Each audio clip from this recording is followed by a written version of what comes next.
developing equations of projectile motion. Okay, this is a pretty common part of a lot of exam questions, so we need to start by actually developing some kind of formula before we can actually start solving our problems. Well, if it's projectile motion, I have an object flying through the air, kind of like my pen. The only force that's acting on or accelerating my particle in projectile motion is going to be gravity. So as I throw my pen, once I let go, the only acceleration is going to be my acceleration due to gravity. That goes down, so it's my negative j direction. So I'm going to say, well, my acceleration is always, for every single projectile motion question, going to be minus gj.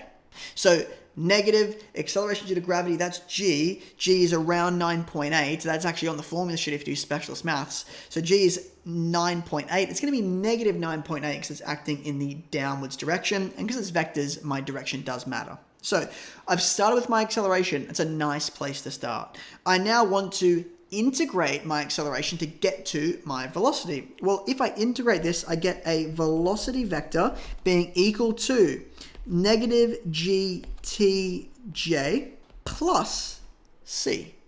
Now, what is my c? Well, my c is going to be my initial velocity of my projectile motion. If I consider like a really simple diagram, let's say that is my projectile motion, that little curve there. Well, if I have some particle here, my initial velocity when I sort of launch out of my hand, for example, again, we come back to the pen, my initial velocity is when I kind of leave this hand here. I'm really catching well today. That is going to be equal to whatever the initial force was that set the particle going, or the initial speed of the particle. That's normally given by the letter u.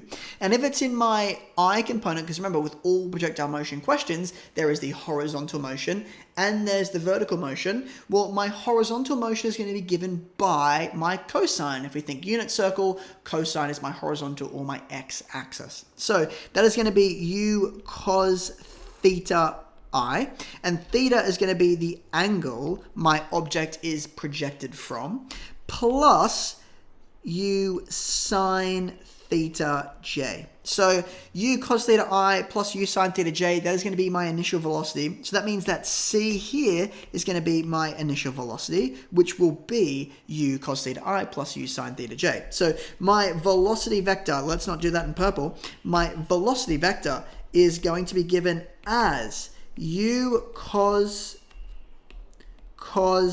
theta I plus u sine theta minus gtj. That is my velocity vector. Now, I have acceleration, I got velocity, there's only one more to get. That is going to be my position or my displacement. So I'm just going to scroll down a little bit here. Goodbye heading. I want to do my position. Two letters are quite common, S or X. I personally like to use X because I'm a math teacher and I like drawing the letter X. So my position or my displacement vector is going to be given as the integral of u cos theta I. That's simply going to become u cos theta t lots of I plus u sine theta t. I'm trying to fit this in. I'm see if I can scroll across a little bit. I can't. Okay, let's grab this and let's just move everything a little bit to my right. There we go. Plus u sine theta t minus the integral of gt. That is simply going to be a half outside of gt squared j. Now, it is worth noting I could have a plus c here. That would be the initial position of my particle. Always consider it. Oftentimes, though, with our projectile motion questions, normally we're starting from 0. So it's relatively uncommon with a lot of the questions we're getting, especially in Queensland specialist mathematics. It's kind of rare we need to consider the C. So some formulas actually don't include the plus C, but it's really worth just knowing where the formula comes from.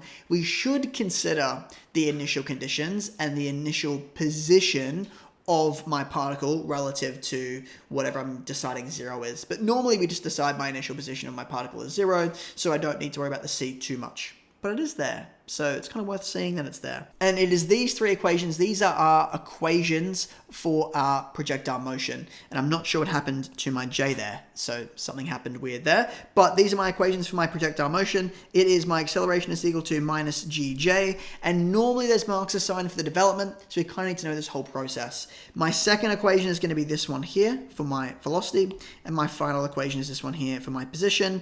And I'm going to put the C in a little red box. Consider not always needed though. Oh, the C is invisible. There it is. So that is my three equations for my projectile motion. And then normally marks are assigned for substituting in unknown values like my initial velocity or my angle my particle is being released by.